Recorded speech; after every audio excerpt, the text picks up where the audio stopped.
This is Why Small Business Matters from Northumbria University, supporting small businesses with the Help to Grow management programme. Hello and welcome to Why Small Business Matters. My name is Katey Curtis and I'm very excited to be Why Small Business Matters presenter on today's episode. We're talking about sustainability. We're going to explore what sustainability means to our guests and their businesses and what it takes to be a sustainable business in today's landscape. And if being a sustainable business is about more than the footprint you measure. Today I'm joined by two very different businesses, both based locally to Huddersfield. They are Joff Ward, founder and managing director of Halifax-based CorkSol UK, and Kevin Chatham, owner and manager of Huddersfield Town Centre's Northern Teahouse. CorkSol is a supplier, distributor and training provider for a sustainable, sprayable insulation product made from cork. And the Northern Teahouse is a modern industrial tea house based close to the university campus. It seats in excess of 60 covers, serving brunch, lunch and light bites, barista coffees, and has an extensive specialty tea menu that promises to invigorate, energise, cleanse and refresh. It gives me great pleasure to introduce both Joff Ward and Kevin Chatham. Welcome both. Joff, I'll come to you first. What does being a sustainable business mean to you? I started CorkSol just short of 10 years ago. And I'd had a background in what you could class as sustainable materials in the past. So when I set the business up, I had a sort of a desire to continue working with sustainable materials and sustainability. Cork is a material. I wanted to work with cork because it is such a sustainable product. And we've got this sort of definition. I think a lot of people think about sustainability in terms of being ecological, being green, being good for the environment. I chose to work with cork because I thought it really did fit with that level of sustainability, and I wanted a sustainability to sort of be at the heart of my business. If you look at people like IBM, a company like that, they classify sustainability as that strategy and actions that try and reduce adverse environmental and social impacts.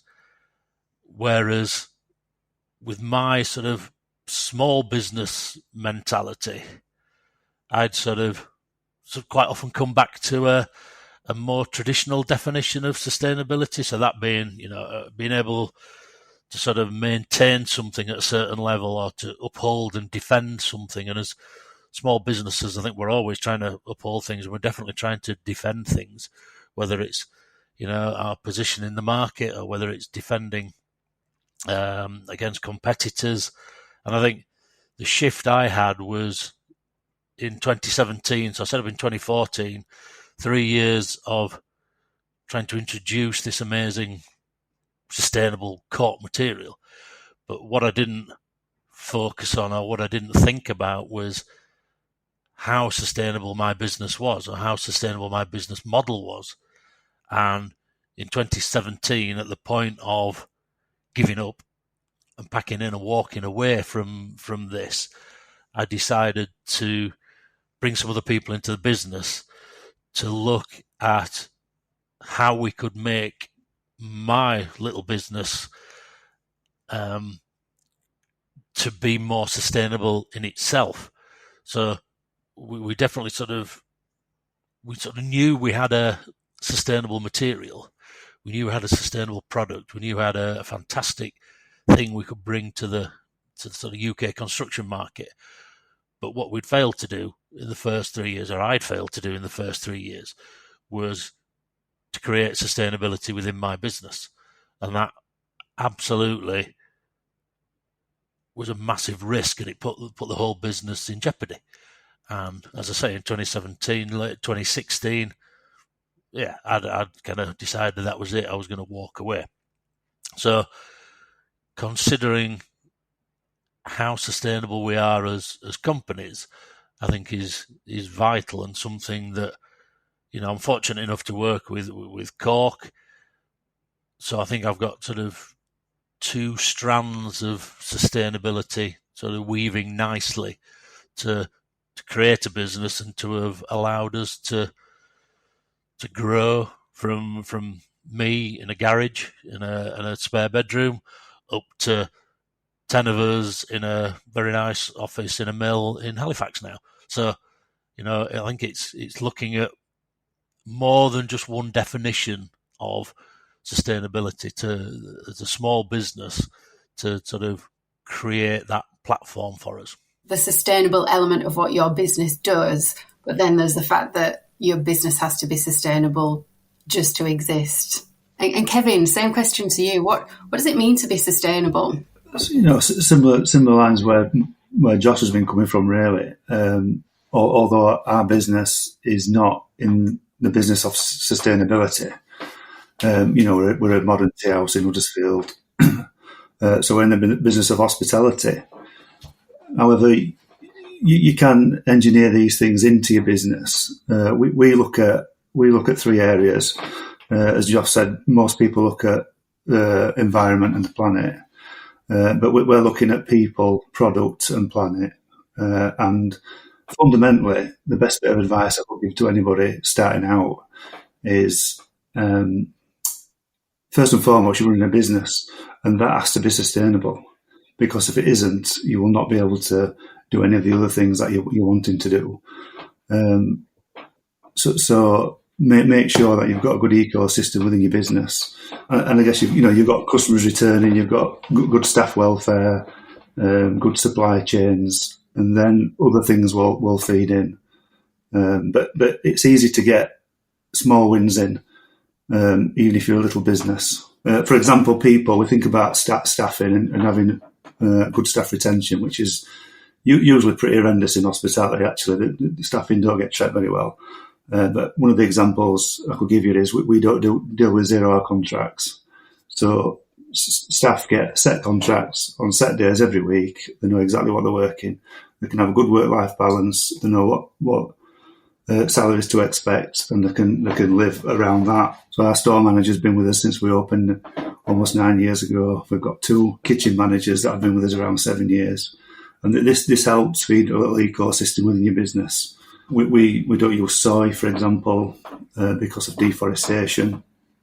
Some companies are making soy production more sustainable. Most of it's grown in South Americas, where they're just taking away rainforests to make plantations. And a lot of it's gang-led, and it's very difficult to control for governments. So the only way to combat this sort of thing is consumers making decisions, and businesses that use those products, making decisions to try and alter the way that the world works with these sort of things. But it is difficult, and it's a long process because it goes in animal feed. Obviously, it comes through in as food products like cheese, normal dairy milk, meat, and so on. So it's not enough to say I'm not going to use soy, because it's being used as a byproduct in other things. But you can make a difference. And then planet, we look at things like energy efficiency. Installing LED lights when we first opened. We don't burn fossil fuels. We use electric boilers. The benefit of using electric boilers and cookers, etc., is you can choose a supplier that supply through renewable energy. So they're creating like from wind turbines and rather than burning fossil fuels. So there's things you can do within your business that can make a difference, no matter how small it is, even if you're not in the business of sustainability. So for us, the 3 things: people, product, and planet, are what we look at. That's great, Kevin, and you've kind of led us really nicely there onto this sort of triple bottom line, talking about people and planet. I wonder if we could just rewind a little bit and come back to people. So you talked there about not having 0-hour contracts and things like that. So for some of our listeners, that will just be a given in their business. Can you just explain why that's important to you in hospitality? It's just ethical, isn't it? Really. I mean, you've got to put yourself in that employee's position. you're given a contract for 0 hours, you might not get anything, you might get something. How do you pay your rent? How do you budget for your food? It's your staff are your biggest asset. We've got a building, we've got fantastic equipment in there, all singing, all dancing, coffee machines, etc. But ultimately, it's nothing without the people that create it and work in there and look after your customers and help create the atmosphere. So I think it is difficult, and you've just got to ride it out for a bit, because initially when you first opened, so we opened nearly 9 years ago. Obviously, we didn't have much money at the time. We opened it up. Most of his budget went on kitting the shop out, and we had a bit of cash flow. But we set people on these set hours. We didn't do 0 hours from day one, and nobody came in because we were a new business and nobody knew we were there. And you've got to ride it out for a bit. The point is, when you do, customers start to come. There's enough staff to serve them. You're never going to be in this position where you've just sent somebody home and it feels like a busload of people have just walked through into your shop, and now you haven't got enough staff to deal with it, and your service gets affected. So I think you've got to look at a bigger picture. Ultimately, it does take away from your bottom line a little bit, but what you gain from it in the long term far outweighs what you initially have to go through. And we recognise, don't we, in sort of small businesses, how difficult it is finding talent, retaining talent, engaging talent. So that must be a real advantage for you. Yeah. I mean, a great example looking after people in pandemic, just quickly, that, a lot of people in hospitality, a lot of businesses just made all the staff redundant. We had a lot of European and, international staff working in hospitality. We kept on to ours, and then Rishi Sunak announced furlough, which we used that for all our staff. So after both lockdowns, we came back and we just hit the ground running. People were trying to recruit, trying to train. All our staff knew exactly what they were doing. I think the only thing we had to adapt to was table service, at one point, and that turned out to be a benefit to us. So we carried on doing that. But you look after people who are so grateful when they came back. It was just amazing, really. And we just went from strength to strength after that. So a question for both of you, maybe we'll come to you, Joff. How do you shape sustainability around your key people? So whether it's your supply chain, your employees, your customers, or the communities you operate in? We've got a fantastic supply chain in terms of sort of the product coming in. We've also, what I alluded to or talked about at the start about creating sustainability in my business is about, Kevin's sets a brilliant example in his business, and people that come in this morning will see what good things he's doing. They'll come back tomorrow and buy another tea, coffee, bun, whatever they're going to choose. But with my business, you've only got sort of one opportunity. So I'm only going to sell to you once. So that's very difficult for us to try and generate, there's millions of homes out there and millions of homes that are rendered, that are a possible sale for us. But I'm only going to sell it once to an end user. So we had to create the other side of the supply chain where we're supplying into that are going to keep coming back to me again and again and again. So instead of, when I said I got it wrong and we didn't do it very well in the first few years, we were trying to sell to individuals. We were trying to sell to Mr. and Mrs. Smith in Edinburgh who wanted their house recoating with a cork material. But we just couldn't do it. We couldn't possibly manage that supply. We couldn't get the product onto the wall quick enough. So we had to totally spin the business on its head to try and do that. So we've now created a network of over 300 companies that are part of our sort of approved applicator scheme, and that gives us the sort of the outlet, the opportunity to push this product more and more, because these guys are talking about coatings, on a daily basis, and they're talking to the end users. So we're very keen to sort of nurture that as well. So we've taken a lot of the companies that we work with are similar small businesses to us. In fact, there are probably count on one hand the amount of businesses that are bigger than us that we supply into. So we're working with small trades, but we do everything we can. We go out of our way to develop their business. So we give them the tools, the skills to develop their business. So we're looking at developing them as companies, because we want them to be around in 10 years, still pushing cork as a material. Because that comes back to the sustainability of my business. So that sort of covers probably three of the elements that you've picked up on there. And it is, the word nurture, I think, is something that we take really seriously here. We've got to nurture the product. We've got to nurture our supply chain on the way in, and we have to look at how we can do it. And I think, Kevin mentioned a little phrase that I noted down here, which was, no matter how small it is. So if we can make those slight improvements to transport on the way in, then it gives us a much better opportunity to change what we're doing, and change just in small ways every time our impact on the environment, the impact on the communities that we're in. And then we can hopefully nurture that through to our partners in our network that are going to really deliver that into the market for us.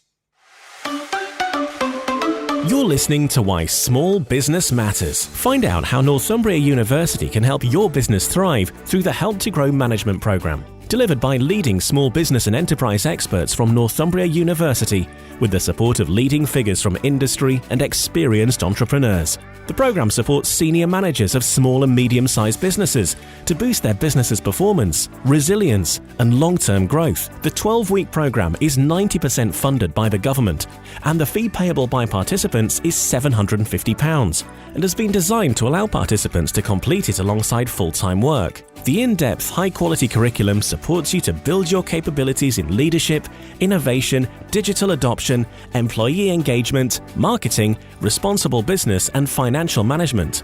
By the end of the program, you'll develop a business growth plan to help you lead your business to realize its potential. To find out more about the program, the modules, eligibility and fees and delivery dates, go to northumbria.ac.uk/help-to-grow. You're listening to Why Small Business Matters. I'm Katey Curtis from the University of Huddersfield's Business School.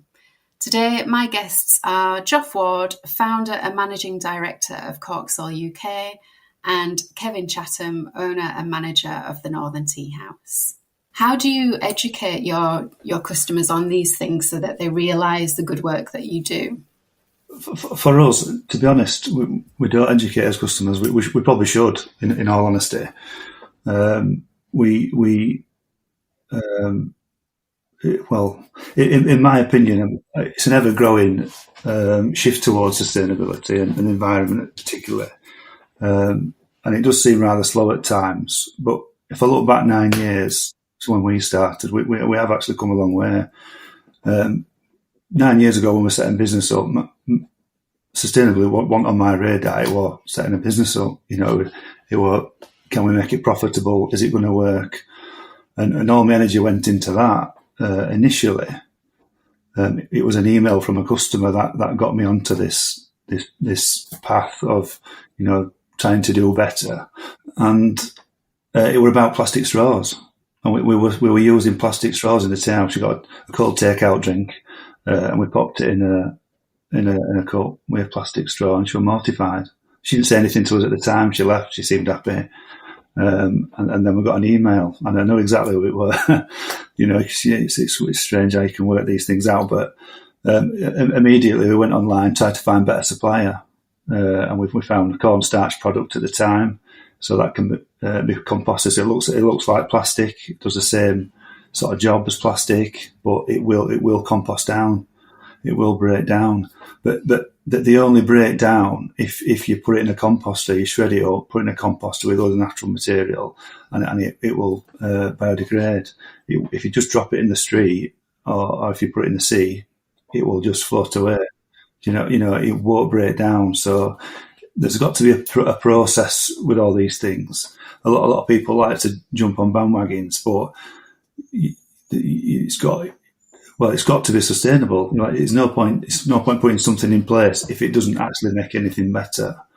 Sometimes you don't actually have to do anything to do good. You can buy from the supplier that's doing good. We've got another supplier, coffee supplier called Darkwoods Coffee. They're roasted locally, and just by using their product, you know, we're also doing good, because without them being able to sell it, they can't do good. So you know, it has a knock-on effect. But just going back to what Joff said, every little helps. We stopped using single-use plastic in the shop about 7 years ago now. And just to put it into context, how little something can make a difference. England used, there's a ban on it now. So we've been doing it like 7.5 years. The ban came on single-use plastic at the end of last year. But before that, England used 2.7 billion items of mostly plastic cutlery, 721 million single-use plates every year. And if all those were to be lined up around the world, it would go around 8.5 times. It is astonishing. So if everybody just switched from plastic cutlery to wooden forks, for example, you would save all that plastic just in cutlery, throwaway cutlery, just from England. But of course, when you move to wooden forks, you need to make sure that that's from a sustainable source, from a managed forest. You can't just go, I'll buy these, because you could be supporting deforestation. So you do have to do a bit of homework. There's a little bit of research involved. But credible suppliers will do that due diligence for you. Some of the suppliers that you use in there, I remember you telling me about those things in Help to Grow, which is exactly why I wanted to invite you along to the podcast today. So some fantastic examples. Thank you. Joff, how do you educate your customers? How do you stop them going down a non-sustainable route when it comes to insulation? The bottom part of it, we train people how to work with our material, how to sell our material, how to market our material. And that creates this sort of, if you think about a pyramid, the sort of the bottom layer is our applicator network. That's the core of our business.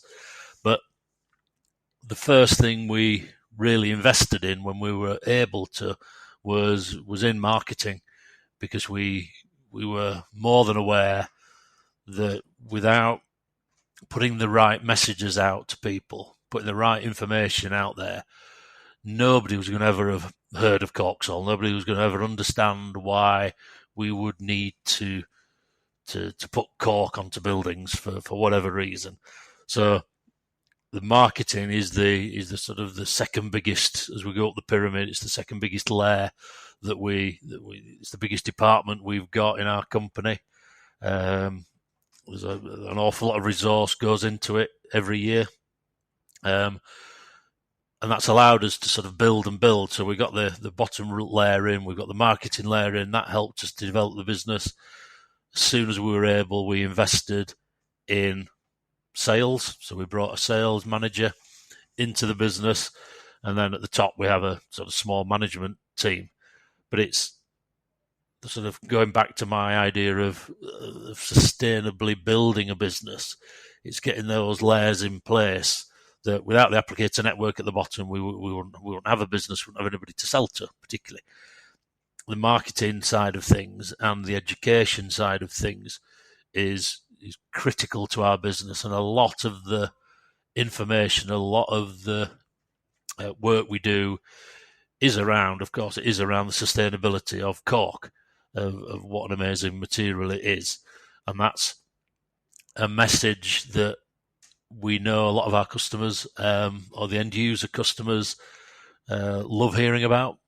We get so many people come on our course, become members of our sort of network of applicators, and they can't believe how easy it is to sell this product to homeowners, because they can just refer to the things we've talked about the regeneration of the trees, about, you know, that equates to 14 million tons of carbon every year. These messages that we give to our applicators that they can then go give to the homeowner are a fantastic resource for them. But they're just using it's using what's out there. It's using what's natural. So it's education is absolutely critical, and that's across. As I mentioned before, it's just cork as a material. We have a sort of a concept in our business which is called Love Cork, and it is just simply that. It's just we love it, and we try and talk about many things around the material as much as we do about our particular product and how we do it. And I think that's really important, is to not always focus on us as a brand or our material as a specific material, but we talk a lot about sustainable materials. Generally, we talk about cork as a material, and to educate the market around that is being quite successful for us, because we're not always talking about just our particular product and it does this and it does that. We talk about the wider idea of cork, and that really helps to engage a lot of listeners and viewers to our the information we're putting out there. So it's perhaps some people would see it as being sort of contrary to building our business. We should always be talking about just CorkSol. But I really believe there's a better way of doing it, a better way of marketing, a better way of communicating to engage people. If we just, if we put a post onto LinkedIn every day about, oh, this is another fantastic job we've done. Look at this building, it's beautiful. Yeah, people are gonna look at it once, twice, 3 times maybe, but then you're gonna lose that engagement. So I think it's vital to just look a little bit wider and look at, talk about, Kevin says that he hasn't really talked about the great things that he does, and I'm not suggesting that we do fantastic things. I'm suggesting that we talk about the raw material that we love, and the environment and the sort of the areas that you find cork. What goes on there, what's the biodiversity around the forests that we have. There's so much we can talk about without just always coming back to our own material and what we do. So it's education, but picking the right things to educate people about. We've got to be it's sort of getting away from sustainability a bit and talking more about marketing, but it's really important to us when we are dealing with quite often, everybody knows cork. Everybody can visualise a wine cork, a stopper in a wine bottle. People have probably seen them over the weekend. But the type of things we do with it, people can't get their head around it. They can't visualise it. So there's a lot of work has to go on to create the market for us to work in. So as I say, back in the beginning, nobody was interested.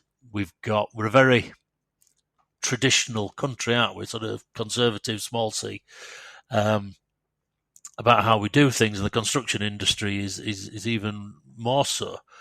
So bringing innovation into the construction industry is quite difficult at times, and I think with a sustainable material as well can sometimes make it doubly difficult. You've really got to convince people why there is a need for change. So yeah, it's a huge part of our business. It's a huge part of our investment. We're continuing to invest in it. We've recently run an apprenticeship, fantastic apprenticeship scheme that worked to bring somebody into our marketing team. That's gone really well. And that's all part of developing our business sustainably, I think. But then the education side of things, the talking about this material is the only way we're really going to grow our business and make sure we're here in another 20, 30 years. I love that, Joff, that you're talking there about getting everybody to love cork. There's got to be a hashtag there, right? Absolutely there is. Yeah. Also, I'm going to put you on the spot. So what are some fun uses of cork that we might not know about? Well, cork as material, yeah, there's all sorts out there, but we've done... So we spray cork. So we all think of wine corks. We've probably, growing up, we've seen, I can remember as a child, we had cork tiles on the side of the bath. What we actually do is take a granulated version of it and we spray it onto things. So we typically do houses, but we've done... there's a bar in the middle of Leeds. There's a nice area of Leeds. By the river, there's a bar there called the Canary Bar, and that is made out of reused shipping containers, all shipping containers that have been repurposed for accommodation as a bar in this instance. And the inside of that building is coated with cork. So you would probably, and that'll work for two reasons. It'll work for acoustics, but it also prevents condensation forming. So we've sprayed the inside of boats, the inside of barges. We've done some. There are quite a few vans driving around the country. There's one of my colleagues has got a van which is actually the outside of the van is sprayed with cork, but also the inside of the van. We've got, again, plasterers use it to stop condensation forming and damaging their materials. We've got people that are using it as a thin layer of insulation when they're converting vans into accommodation. So, yeah, there's some... We do get dragged into some weird and wonderful conversations at times, and we've had to make a sort of a dedicated decision not to go down some of these routes because we can lose focus in what we're supposed to be doing.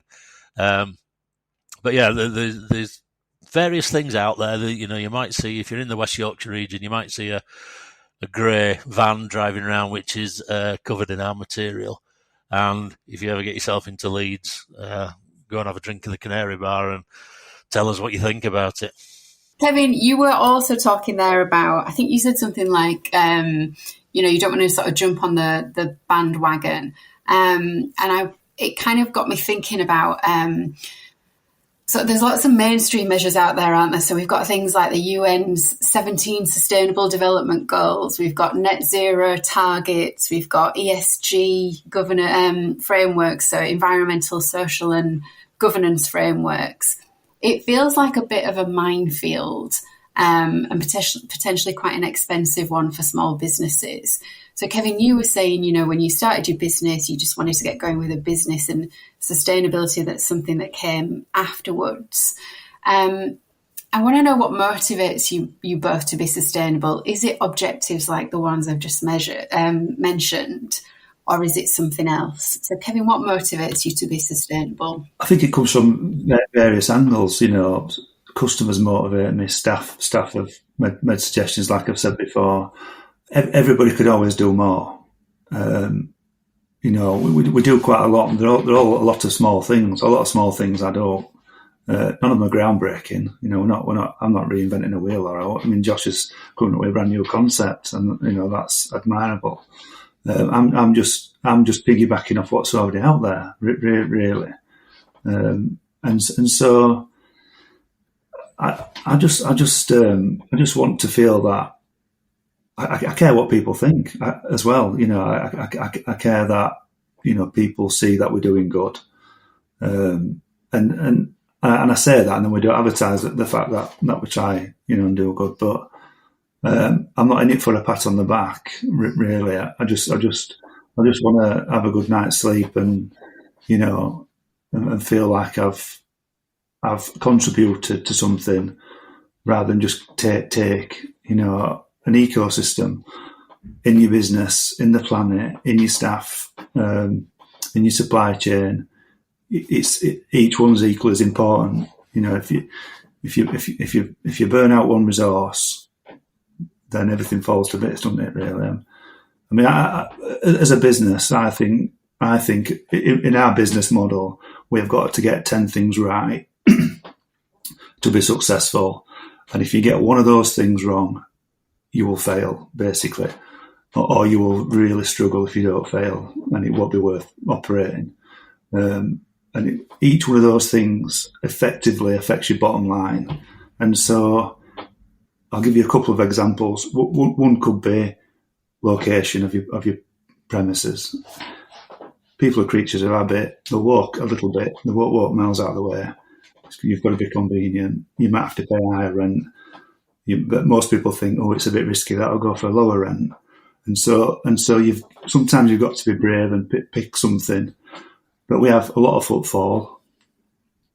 So we have a lot of returning customers. But what we also have is new people coming to town, see us, and they pop in as well. So you have this ecosystem, but that's because of location, really. You get the wrong location, you can get everything else right, but you won't get any customers or enough customers. So I think you've got to have an ecosystem in all these different areas. The legislations that you're mentioning, they don't motivate me at all. I mean, legislation for plastic came out 7.5 years after we stopped using it. So absolute, we as a government should be acting quicker. We know we should be using renewable energies, but legislation needs to move quicker than it does. Often people move quicker than legislation. So none of those things motivate me at all, to be honest. It's more about caring about my staff, my suppliers. We use good suppliers. Some are local, many are local. Some are national, some are regional to us. We have a different base in case we can't get products from one place, we can get them from another. So again, we've got this ecosystem where we can serve everything on as menu at all times, because things do happen, vans break down, or and so we're looking at. I've lost my track. Sorry, I've lost my track there. When I'm going, we're looking at various things, I guess, to make sure we've got this ecosystem. But it's these companies that drive them, like Dartwood's Coffee, do incredible things abroad. Like where they buy the coffee from, it's not just from here. And we didn't use Dartwood's originally, and I kind of wanted to switch to them, but I was a bit reluctant. And I was kind of tied in with my old coffee supplier as well for a while. And then that contract ran out, and eventually I took the plunge to Dartwood's, and the quality of the coffee is better.